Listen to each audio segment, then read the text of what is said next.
Were we on time for this episode? No. Did yet again Mr. Media himself, Jordan JC, have technical issues? Yes. But Breeze Nation, what is good? It is your boy Pat the Designer back at it again. Appreciate y'all for tuning in and showing love as always. A lot of news to get into on today's episode. Darnell Wright gets extended. We got to talk about that. Also, got to take a look at what we saw on day 6, I should say, of training camp as the defense continues to fight back, even post Kobe Bryant injury. How important is that going to be for this team moving forward? Saw a lot of faces, saw a lot of different names out there today. And could there be, dare I say, could there be a little bit of a running back competition for this backup running back position? All that and more in today's episode of the Windy City Breeze Sports Talk Daily. Let's go.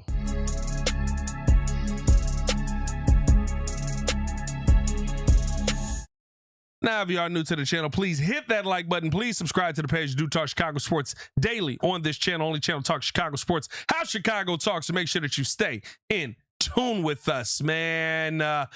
How are you guys feeling today? Appreciate y'all for tuning in and rocking with us as always.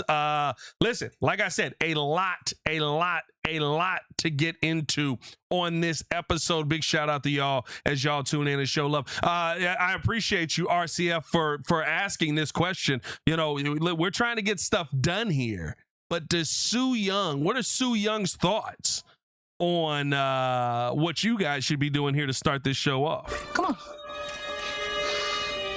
Push the button. Come on. Push the button. Come on, push the button. Yeah, come on, push the button. You heard what she said. Y'all heard what Sue Young said. Hit that like button, subscribe to the page, man. And that was just me killing a little bit of time. By the way, we almost at 100K. So if you haven't done so, please do so and hit that like button, hit that subscribe button. Appreciate y'all for tuning in and showing love as always. As we get into this show now, ladies and gentlemen, Mr. Media himself, Jordan JC in the building. Some technical difficulties, but he fought his way through. Am I here? Can you hear me? You are, in fact, here. Well, God, thank you, because I thought I was dead. Thought I was dead on the pole. All right. That's Hello, my mistake. Breezy. That's actually, I'm not even going to put that on JC.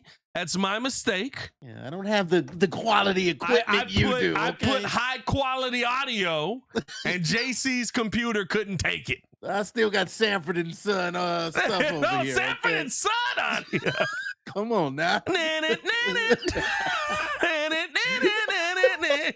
That Red Fox internet connection. Come on now. Oh, somebody's coming, Elizabeth. Hey, man, listen, a lot to get into, like I talked about. We want to start it off here with the Darnell Wright news. As the super producer Joel Holt is in the chat, he's sitting here going, what? Are you telling me JC's on the stream? But no, listen, the Darnell Wright contract extension, one that we kind of thought might be coming here early on in camp. Glad to see that the Bears got this one done. $116 million, $93 million of that guaranteed. He is now the highest paid right tackle in the NFL. I think a well-deserved position for him. That puts him up there with Penei Sewell and with Tristan Wirfs. JC, as we get things started off here, what were your thoughts on the contract getting done? And are you excited to see Darnell's going to be here for the foreseeable future for this team? Absolutely, yeah. I mean, we knew it was going to happen. I mean, you know, there were already rumblings about them making sure that they got it done. I didn't realize it was going to get done this quickly, but I'm happy. Now you got a young core that can grow together. I think I saw a tweet where you got now him locked up till 2031, I believe. Logan Jones is 2029. Of course, he's still a rookie coming into the league. And then you got Caleb, Colston, and Luther. Oh, no, Caleb, Luther, and Rome that are through 2028. And I believe Colston might be 2029 as well. Yep. And so all that to say, you got the right pieces here for the long haul. Like you need to continue to grow that chemistry and that confidence in your line. We saw some changes over the past offseason with the line. You know, with Drew Dahlman surprisingly retiring, getting Garrett Bradbury, of course, then We got our boy going down on the left side for left tackle. Now we have the competition over there with Karan and Braxton and all those guys. And so we needed to have some sort of assurance that we're going to have a really good line by signing Darnell Wright. Darnell Wright, the only time he had a kind of a question mark was, I believe, his second season, where he had a little bit of an up and down, growing pains. But ever since, man, he's been steady. He's been one of the best in the league. You're talking about somebody who's good at both run blocking and pass blocking, knocked out some of the best pass rushers. I think that was the highlight of Brian Burns getting knocked on his back. He can get the best is always going to be Jalen Carter. You know what I mean? Like, that was the moment where you were like, it's okay. I'll take the guy we got. Go over there. Yeah. So I'm excited that you finally, locked down this piece. Ryan Poles is definitely get an A+ on this for getting it done early. Yeah, listen, I thought that this was a good deal to see get done here. To me, I looked at it as, something that you had to do, but getting it done early on here, I think it allows you and affords you an opportunity to spend money more wisely moving forward, because you could have let Darnell Wright play out the rest of his fifth-year option, right? You had him already through 2026. This could have been something that maybe you talked about more in the offseason, but the reality is he has another all-pro season. And $29 million, while it is the highest paid right tackle in football, all of a sudden becomes, hey, bro, you might be talking about 34. You might be talking about 35. You might be moving that needle much higher into the other direction. I think right now with what the Bears just did, right, like you open things up, like you talked about moving forward for Caleb's contract to get done, for Rome's contract to get done, with what we're seeing from Luther Burden. He might be an early contract candidate kind of guy here. You know what I mean? So, like, you have, and I know we keep talking about this, right? There's always this money coming off the books. You're going to have such and such coming off the books. You'll be able to move on from X, Y, and Z. But when you can lock up a 24-year-old stud that you have brought in, homegrown, and developed, and listen, you talk about ups and downs. He started off last year, this process going with Dan Rashard going, he doesn't really focus. He doesn't bring energy all the time. I mean, there's some concerns there. And we're like, oh, this is really bad. Like, that's not a good thing to hear about your first overall first round pick that you passed up on some other guys for. But now all of a sudden, seeing how he bounced back from that season, second team All-Pro, you're expecting higher things this year. I'd say watch out for him being a first team All-Pro. It's just one of those things right now with Darnell that I'm glad that you got this deal done now, because yesterday's price would not have been today's price in this situation. Yeah, no, he probably would have got even more of the baggy bag. But my thing is, you mentioned the word homegrown, and that's what I love the most about this, is that you're developing a piece from when you drafted him to now. And it impresses me even more because, like you said, he went through those growing pains of kind of having a few, bad moments, an okay season his second year. And then, like you said, Dan Rashard evaluated him and said, he's got some work to do. And then he put in the work, and now he's that guy.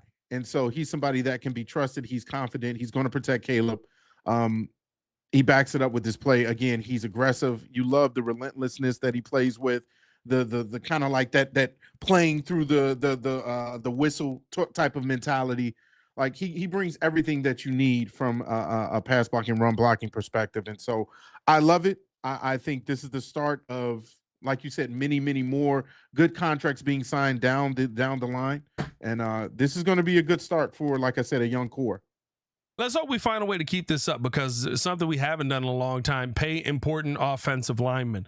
It feels like you're going to have a lot of money invested in this offensive line, which means more than likely you better draft the defensive line very well, which is something that we have not done under Ryan Poles yet. So hopefully we're able to find a path to start to get some of those good defensive linemen. But right now, I think you're starting to see your cornerstones of the future of your franchise build out. And why, to me, this changes a lot for the Bears moving forward is, right, you're starting to eliminate your question. You're starting to say that's something that we can throw on the back burner, and now you can focus on other positions of need. You just drafted what I believe is going to be your center of the future. You have addressed the center position. Right guard, yes, I know we're at year 2 here with Jonah Jackson, and there's going to need to be a contract extension done there pretty soon here coming up. But That's another position there where you say, hey, at least we feel solidified. We probably can get him back in the building. Or maybe you go with a piece that's younger and you feel more confident in. But you know Jonah knows Ben's system. Joe Tooney's a stud. How long is he going to be there? Is there an extension going to come for Tooney? That you don't know yet. But it just starts to feel like you're just checking answers off your board. And that allows you then to go out and be a lot more aggressive when you're in your championship window. And hopefully that begins this year. It allows you to start to look at things a little bit differently. With Darnell under contract, you know you're going to re-sign Caleb. You know you're going to re-sign a Colston Loveland in a few years, just things that you already know, right? Like those are the things that make it easier to then say, hey, you know what? We can push a couple of picks over here and go after X, Y, and Z. I think there's still a conversation. Now, I don't know if it's going to be as big of a conversation, but I think depending on how this contract is structured, there's still a conversation to go out and add somebody to this defensive line, especially after the injury that just happened via trade. Now you gotta, Vita Vea is a tough one because you gotta ask, do I want to give up draft capital and do I want to pay him? Yeah, you're resetting the market with Vita Vea. That's what you're doing. Do you want to reset the market on two players in the same offseason? Not to say that Vita Vea is not worth it, but do you want to reset the market with two players in the same offseason? That's a tough question to answer. But at a minimum, I feel like now you can say, that's answered, that's answered, that's answered. Now we have to answer the defensive line because those are the only questions left. As much as we talk about, I think the DBs are question marks right now. I can't say that they're answers because I don't know who they are. I don't know who's going to be on the field. But you know that when they're on the field, they're talented. Yeah. Defensive line now has to be your focus moving forward. Well, that's one of the reasons why I don't have an issue with this contract. I see a lot of comments as well, that I've read when this happened, when this broke, is that did Darnell Wright actually deserve this large of a contract? And for me, part of getting the baggy bag is that you're actually on the field performing. And as you know, with our team, there's been a lot of unfortunate, untimely injuries to key players that we've paid and have contact. You mentioned the DBs, Kyler Gordon. Ever since he's gotten his contract, he has not been on the field consistently whatsoever, or with these soft tissue injuries. And so with Darnell, he is the gold standard when it comes to that. He's missed only 2 games in 3 seasons. And even he played through an elbow injury that he sustained, that he actually got in week 3 last year. And so he's the definition of endurance and being durable. He's also the definition of kind of playing through a little bit of hurt, which, shows his grit. And so you pay guys like that. You appreciate, you respect their fortitude, and you pay guys like that. And so that's another reason why I think he earned the money.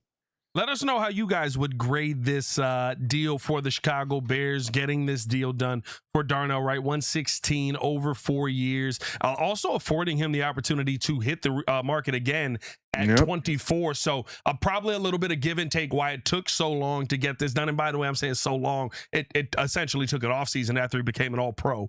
But why this was something that maybe wasn't done in the offseason is because the fight between 4 years, 5 years, getting this done at 4 years, you afford Darnell the opportunity to hit the market again at 28. Same thing with what Jalen Johnson was talking about with his contract when he got it done. But now, you got him. While, yes, he is the highest paid right tackle in football, I think you got him at probably a discount of what you're going to feel he is as we get to the end of this season. Let me know how you feel about this deal, A, B, C, or D, in the comments below. If you got an F, your mama. Another thing that I do think that this changes for the Bears moving forward, and Caleb Williams says something when he was talking about, his offensive linemen and why the sack numbers went the right direction. You paid somebody he can trust. That, to me, is going to be so important for him going forward. Right now, I think there's a spot on this line that there isn't trust at, and it's that left tackle position. But so much of what Ben Johnson does well right now is going to the right side, is operating on the right side. And so you want to see that protection. Hey, you want Caleb to have a spot to run as Braxton Jones goes, Yeah. Because, man, I shouldn't have praised him. I shouldn't have gave him no praise. Oh, no. What did you saw something? I shouldn't have gave him no praise. I shouldn't have gave him no praise. What did you see? He was, I'll tell you what, he looked toothy. Wait, all that working out went right back. It was just, he had to put a pin in it and he just fizzled back. I mean, it was like SpongeBob muscles. Yeah, I mean, like it was. Austin Booker was kicking his tail today. I mean, I wish I could say stronger words. That's good for Austin. That is phenomenal for Austin. But I mean, is it really though? Like, I saw him kick his butt all last year. I still got to say, I shouldn't have gave him no praise. It's my fault. It's my fault. I'll take the blame on the Chicagoland. 'Cause boy, he was getting his butt kicked today. So I say all that to say, you want to have as many linemen on that line that Caleb can trust. And I think that changes, you know, the kind of quarterback that he can go out there and be, because he's not looking down. He's not worried about it. He's still got the sack avoidance and the sack awareness. But when you don't have to worry about Darnell's going to fall over and die, you can get a lot of stuff done. And it feels like a position that has been a question mark forever, all the way from left tackle to right tackle. You now seem to have, I would say, 3 answers. Garrett Bradbury looks solid. Maybe I'll throw a 4 in there. I'm at 3.5 right now. He looks really solid. He's getting the job done at least. Yeah, he's right there on that middle line. Like he's not going to hurt you, I guess, is what I can say about Garrett Bradbury. He's a good replacement for Dorman. You know what Garrett Bradbury kind of reminds me of? Who? Remember when we first turned Cody Whitehair into the center? To the center, yeah. And you were like, serviceable. He's not bad. He's solid. And I think he made a Pro Bowl in there. And like you were just like, he's fine. You know what I mean? Like, I'll take that. That's kind of what Cody Whitehair, or I'm sorry, what Garrett Bradbury is reminding me of early on here. It's kind of been a seamless transition, even though the defense, you know, got the better of the offense today. But just seeing that, you know, Caleb's got to build that trust with Bradbury, but seeing that trust that he has in his O-line to go out there and win their battles, especially when you're running some 13 personnel like we saw today, I think that's going to be a massive help to Caleb this season, taking that next step as a quarterback. Yeah, no, you see the numbers go down in the right direction when you're talking about pressure being put on your quarterback. Obviously, we know what happened the first year for Caleb, 68 sacks. Terrible. That clearly was on, some of it was on Caleb. We know that he was a little sporadic when it came to kind of running into traffic and running into a couple of sacks, but a lot of that was because, you know, you had some horrible line play. But then it got better in his second year, all the way down to 24 in 2025. And I believe the rankings, they were 3rd with the fewest sacks allowed per pass. And then they also had the number 3 rushing offense and 10th best passing attack last year. So again, that's all credit to the line getting better, everybody kind of getting more comfortable in the road. You got Jonah and who is like, what was it? Bizarro Darnell Wright, is that what we call him? I believe, I forgot what the Darnell Wright. Jedrick Wills was Bizarro Darnell Wright. Jonah's just his twin. Wills. Okay. Jedrick Wills, he's got the black mom, white dad. Yeah, I mean, right. I think Darnell's rolling white mom, black dad. So Jedrick gets a little darker. Yeah, I mean, in the summertime, but yeah, I mean, we'll see how the pass pro holds up. He's still running with the threes. Yeah, but the numbers are going in the right direction when it comes to protection, and so again, that's why you want to make sure you reward the guys that are a part of that are credited for doing that, for keeping Caleb upright. And I think that's going to continue to get even better when we talk about the line getting better and also Caleb getting the ball out quicker. You're starting to see him be more efficient with, even in training camp, with getting the ball out quicker, getting it to the check downs, getting it across the middle of the field, and not kind of waiting and trying to make special happen, but taking what's there. And so that's all a part of this line and Caleb growing together. Yeah, listen, and I think you're starting to see that happen more and more at camp. There, I say, I'm pretty excited by what we saw today, and this is a day that the offense did not look as sharp. Definitely was not as exciting as we had talked about in that first week. But I think you're seeing a defense that is starting to catch up to what the offense is putting out there a little bit, especially in pads. I'll tell you what, boy, there's some. Them boys hit. When they say live, I don't even know if some of this stuff is live. When they say live, they like, I'm finna light you up. You're not on my team no more. Be like, all right, bro, we need him this season. Luther took a shot today. Sweet Jesus. I think Devin Bush forgot he was a Bear. I love Devin Bush. Devin Bush doing some good things there. But I would say this, like, what we saw today, in my opinion, was an offense that wasn't nearly as sharp, but that continued to find its way into scoring opportunities. almost very similar to what we saw last year, especially, in the 2-minute situation. They started things off. I mean, it was a bad drive that still gave you a chance to score the football. And that kind of has me excited for this upcoming season. They started it off with I think it was an out route to, it was a pass to the right side to Roma Dunze. Caleb fired one in there, a bullet, and Devin Bush jumped back, got a hand on it, knocks the football away. Defensive play really well. False start. You're going back 10 yards, so now you're at second and 20. And then it was just a pass over the middle to Luther. Luther gains a gain of 10. Gains a gain of 11. Now all of a sudden you're at 3rd and 9. You hit Colston, who got a big gain. You hit Khalif Raymond, who might have had the best pass of the day, and it puts you in a position to try and score the football. I believe they were at the 15 on that, and they threw a pat. No, they probably were further than that. They were probably about the 25 because you still had to throw a considerable medium pass there. And Caleb fired one into Luther that Luther did not get his head around in quick enough for him. And Devin Bush met him at the ball with a vengeance. But I say all that to say, on the bad days, I'm still seeing an offense that is finding ways to move the football forward. It's not sexy. It's not pretty. And is that not the season that we see all the time? Is that not football that we see fairly consistently, where sometimes you're going to put up 50 on the team and it's going to look like perfect operation, and sometimes you're going to put up 19 and it's going to be ugly, but you still got to take advantage of those moments. But that's the thing, is that obviously as fans, as Bears fans, we want to see the high octane offense. We want to see it consistently.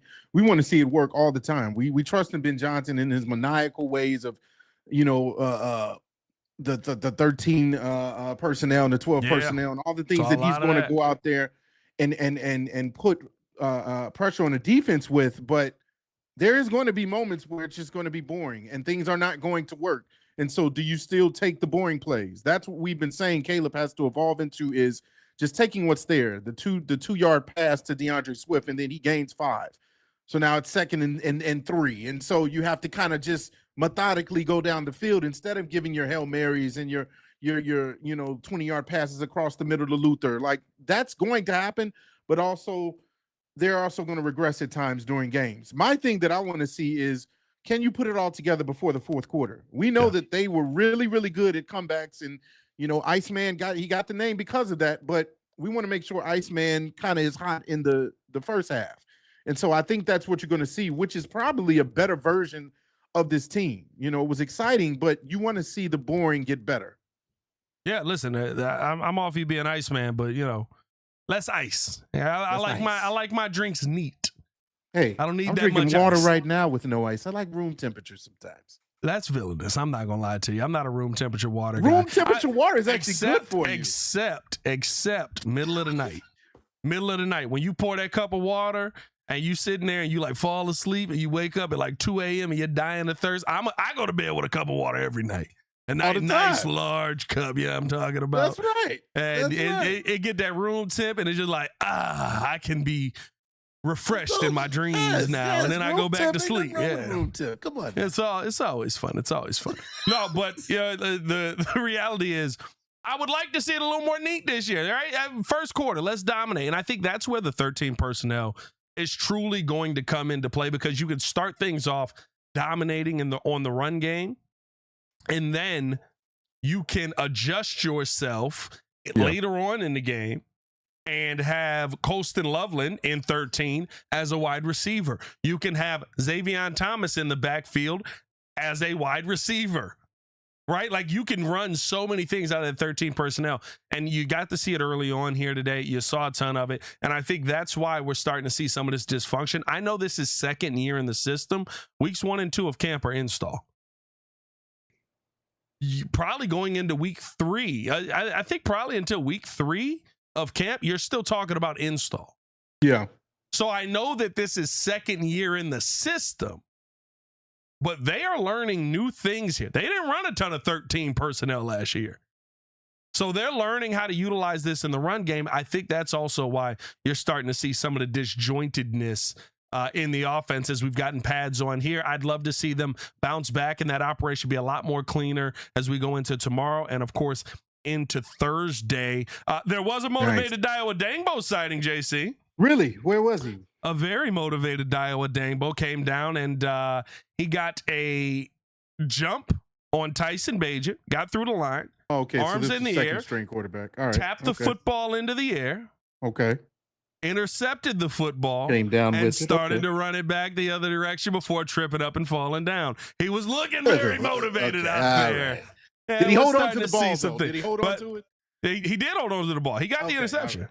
So it was a very good thing to see him show up. I do think this is funny because we all do the motivated Daiwa Dangbo joke. And really it's hilarious because he's always motivated. His motor's extremely high.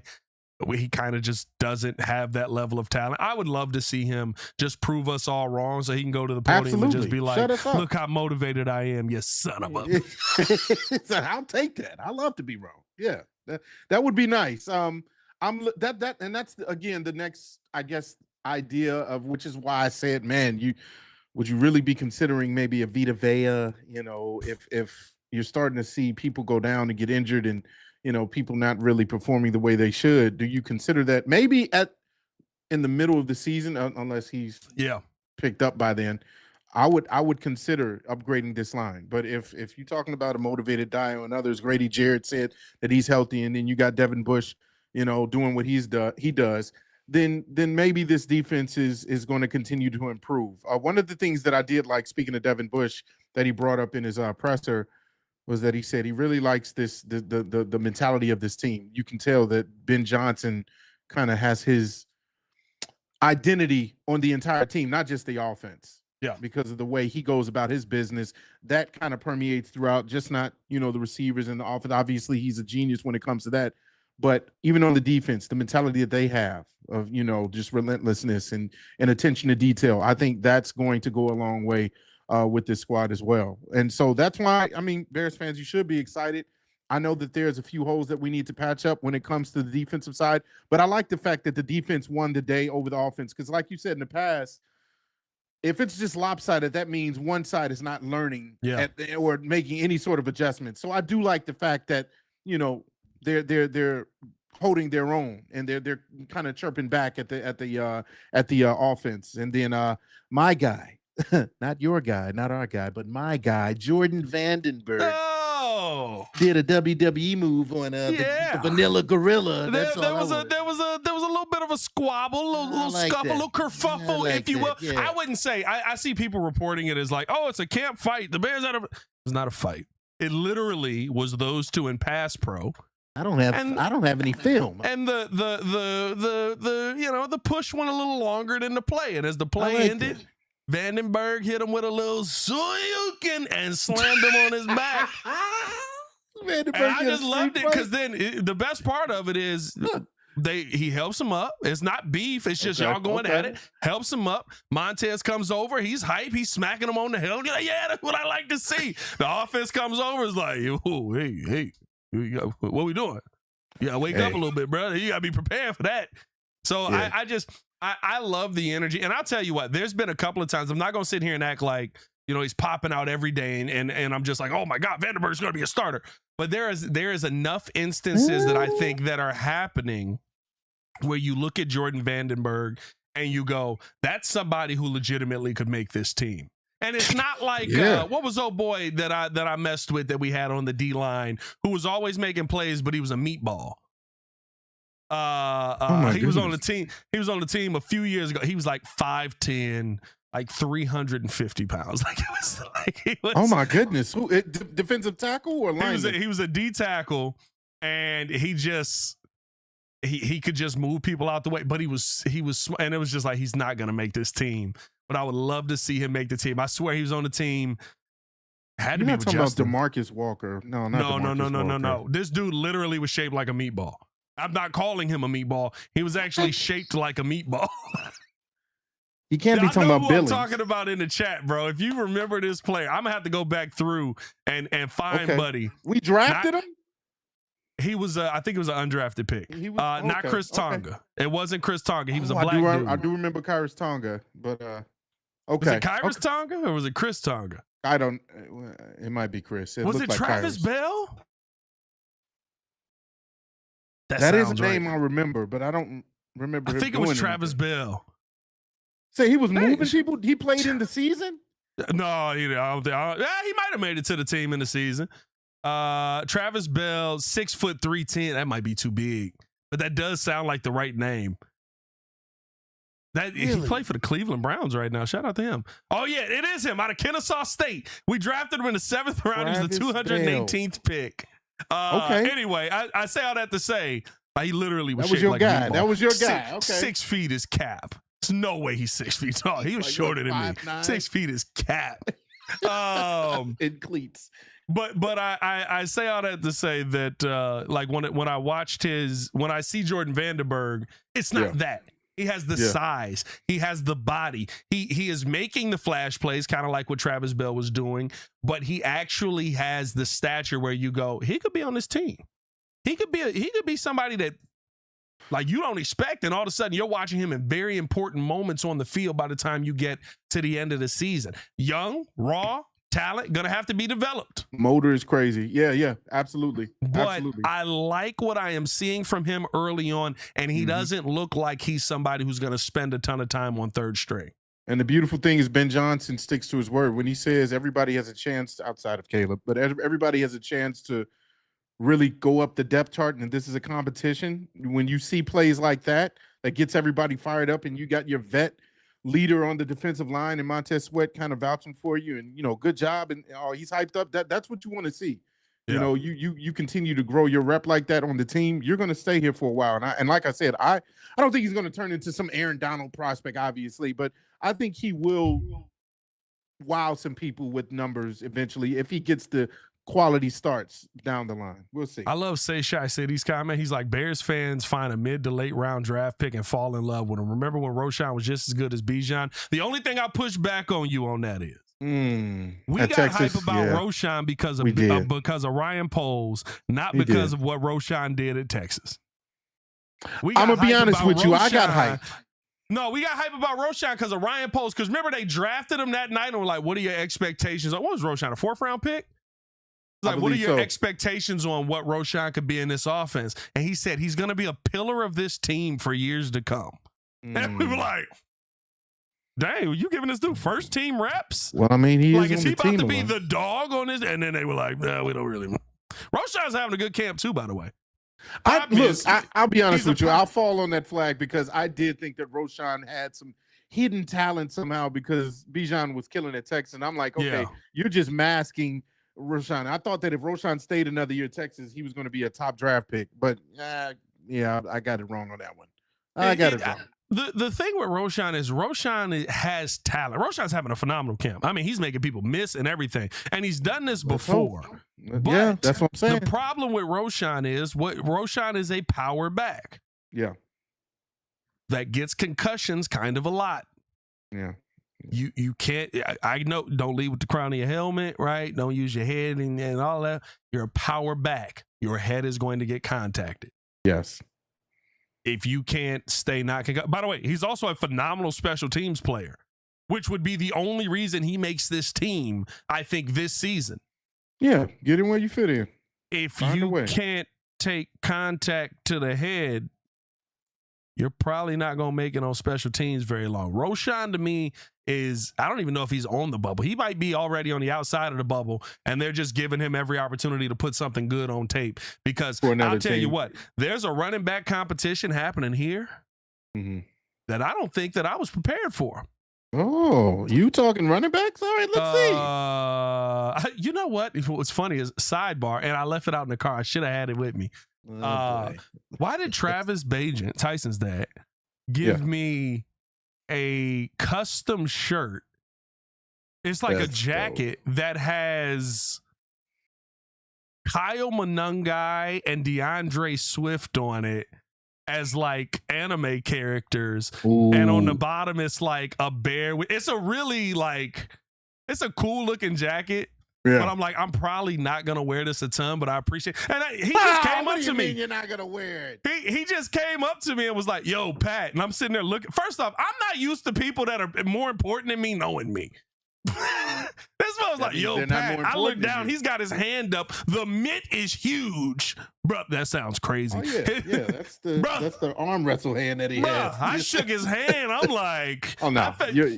remember when Simba put his paw in Mufasa's paw print? Yeah. And like the hand shrunk. And that's how I felt shaking Travis Bajan's hand. Travis don't play, man. That's a legend. And then he gives me this. He's like, some guy gave it to Tyson. It's like real tight on him. It looks real good, man. You should wear this. This is for you. And I open it up and it's them two. And I'm like, he think he funny. But I'm a rock this just because he gave it to me. Shout out to Travis Bajan, man. He's a real good dude. I love it. He's a real good dude. I might just hang it up behind me, Mikey Day. I'm not gonna lie to you. We might pin it and just hang it to the wall. Oh, that's cool. Because That's cool. it's I'll say this. It's a cool looking sweater, but it's so much funnier because of my stance on running back. I swear to God, so you're not gonna wear it one time out just because you don't want to pay the running backs. You know what? Jesus. And look, with what Bijan got paid today, shout out to DeAndre Swift. Good contract. Hey. Look, shout out to DeAndre Swift. That's lot a good of dang contract now. money. Bijan making what? That's a lot of dang money. It only starts because Jahmyr Gibbs is about to get the baggy bag. I don't know, bro. Like, That's crazy. no, I think he's gonna get the bag, but like, how does Detroit pay him? Detroit got a lot of money on the books, bro. Amon Ra's already paid. Well, yeah. How does Detroit pay him? I dropped it earlier. Let me see if I can find. They better find a way because he is. Because I wrote it down earlier. Because so Aiden Hutchinson is getting 28. Goff is getting 40 next year. Amon Ra gets 30. Panay gets 30. McNeil gets 30. Oh, he gets 24. Campbell gets 20, and Williams is getting 26. Find a way. How you pay Jahmyr, bro? You better find a way. By the way, that offensive line is Panay Sewell and duct taped bubblegum. Yeah, it used to be one of the best. Yeah, they might have some issues. We'll see.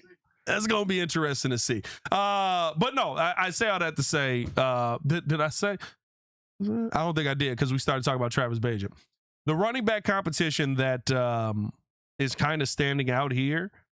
Yeah. Bro, with Kyle Monangai out, Salvon Ahmed, I believe is how you say it. Ahmed, yes. Hooping. Really? Hooping. Is he fast? Is he the one? Does he have He's good fast. speed? Okay. He can catch out of the backfield. All right. And bro, he looked better than Kyle Monangai. Whoa, your guy, our guy, their guy. What are you talking about? Monangai. Let's calm down there, Pat. Here's the thing: as a running back, and as somebody who would have running backs, right? What kind of backs do you want? You want guys that can catch out the backfield. You want, by the way, he can take the contact as well. Okay. I don't know if he can hit as hard as Kyle Monangai. That's probably the one thing Kyle will have over most people in the league. Kyle's taking paint off of helmets. He's gonna have that over most teams in the league, or most running backs in the league, I should say. But like, when you talk about replacing a position and going out there with the new running backs coach being the guy that brought him from Miami and said, this is a guy that we need to have. I'm not saying that is there yet, but it has not been a day where I have left training camp and didn't go, yo, Ahmed got some game. Ahmed. Yeah, I throw the on there out of respect, of course, but also because of Jeff Dunn. Okay. Yeah, I throw the on there a lot. Man, I don't. Is that crazy? That might be crazy, bro. Is that a little bit of a pause? That might be crazy. Maybe. Look. You and your disconnect to running backs. That's wild for you to sit there. This and actually is he concerning might be me because better I than really like Kyle Monangai. I don't want him to not be out there. But realistically, you're not running a 3 running back system. There's going to be 2 guys that are going to get the bulk of the carries. The third guy's probably going to be the special team guy. Ahmed can do that as well. I just love the way you say that. Instead of saying Ahmed, I guess that is how you can't say it any other way. Ahmed. Yeah. I kept going Ahmed. Right. And then Courtney said it's actually, I was going, what does I call him? Salvon Ahmed or Salvon Ahmed. And she was like, it's actually Salvon Ahmed. And I was like, oh, we're throwing an Ahmed on there. All right, let's do it. So here's my thing, though. Well, first of all, I thought, correct me if I'm wrong, because I know you're obviously out there every day. I thought Kyle Monangai only had a minor injury and he came back. Kyle's back. So he is back. He's not sidelined. He's taking limited snaps. Okay, and So and the Ahmed guy is, who's is getting, he's getting the bulk of the run right now. okay. All right. Well, I mean, hey, healthy competition. If you obviously DeAndre is going to be number one, but if you can have more depth behind DeAndre, I'm all for it. But I mean, I think Kyle Monangai actually was, in my opinion, was going to have a not breakout season, but more of a pivotal role this season with the run game becoming more solidified and them kind of going into more of a familiarity of Ben Johnson's offense this year. And so, you know, if Ahmed is on the uptrend, that's cool. That's good. That's a good problem to have. But don't you besmirch Kyle. Well, it's not even a besmirch. It's just you besmirched him. Listen, we're Just wanted to talking say that about word. we're talking about the backup running back position, and I'm just asking what would Ben rather have. As much as I love Kyle Monangai, and I think, you know, it's his job to lose, I didn't think we'd be having a conversation about his job to lose. I thought it was Swift, Monangai, no matter what. Yeah. Ahmed is out here putting on some tape that, to me, I would say you got to at least have the conversation on. Don't mean that, listen, if Ben Johnson likes Kyle Monangai more than he likes Salvon Ahmed, you're going to go with Kyle Monangai, right? Like, we know that is the case. He drafted Kyle Monangai. You're developing him. But Ahmed can catch that football out of the backfield and can take off with it. Who was it just asked the question? Say Shy City said, is Monangai... is he a Monangai or a Swift style back? I would say a little bit of both. He's got more height on him than both the running backs do. He's probably got some speed like Swift has, but he ain't shying away from contact. He's looking to take you with him. He's a bigger body. I mean, he ain't massive, but he's a big body back, right? He's probably 6 feet tall out there. So like, to me, I think you're kind of getting the best of both worlds with him. Now, that could mean more moving forward. That could be mean more in the future, right? Where we know that you could get out of DeAndre's contract here coming up after this year.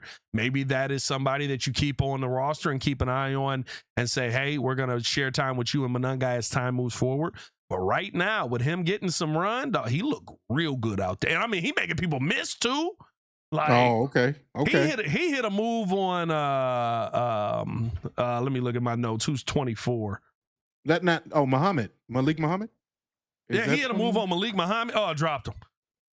I'm talking about Malik Muhammad. Look like really dropped him bad, bro. Now here's my next question for Ahmed: Is he going against first team though at any point?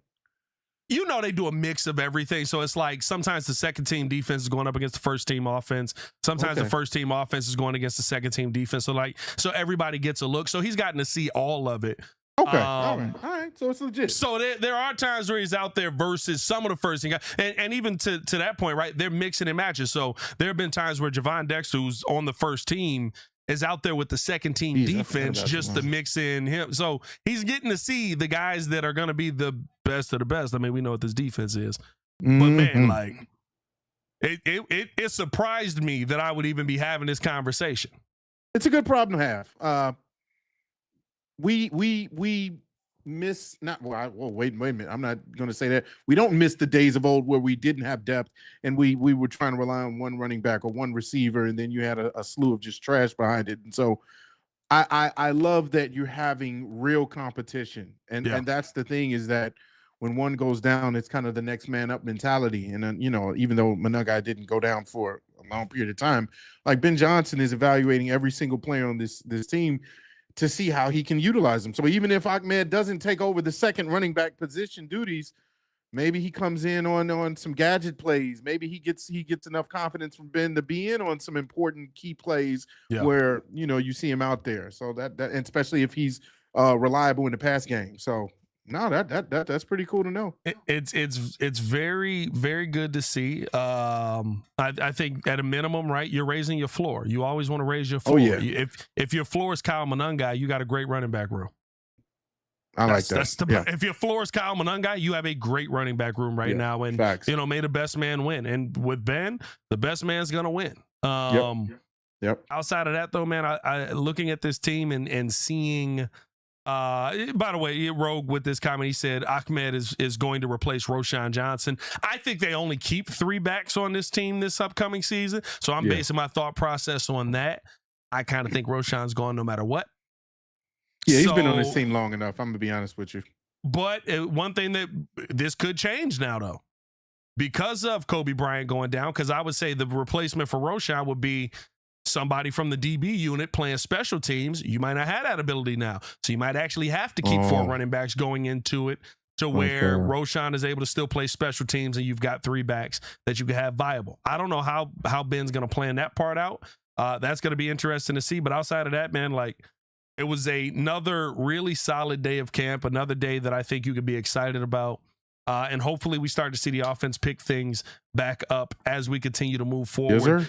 If you have not done so, hit that like button. If you have not subscribed to the page, please subscribe to the page. Let's see where we at right now.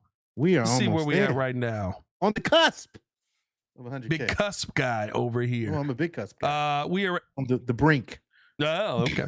We are at 99,884 subscribers. Oh. We right at the door, baby. Okay. Hey, we no aura ad. We right at your back door. You know what I'm saying? No aura. Whoa.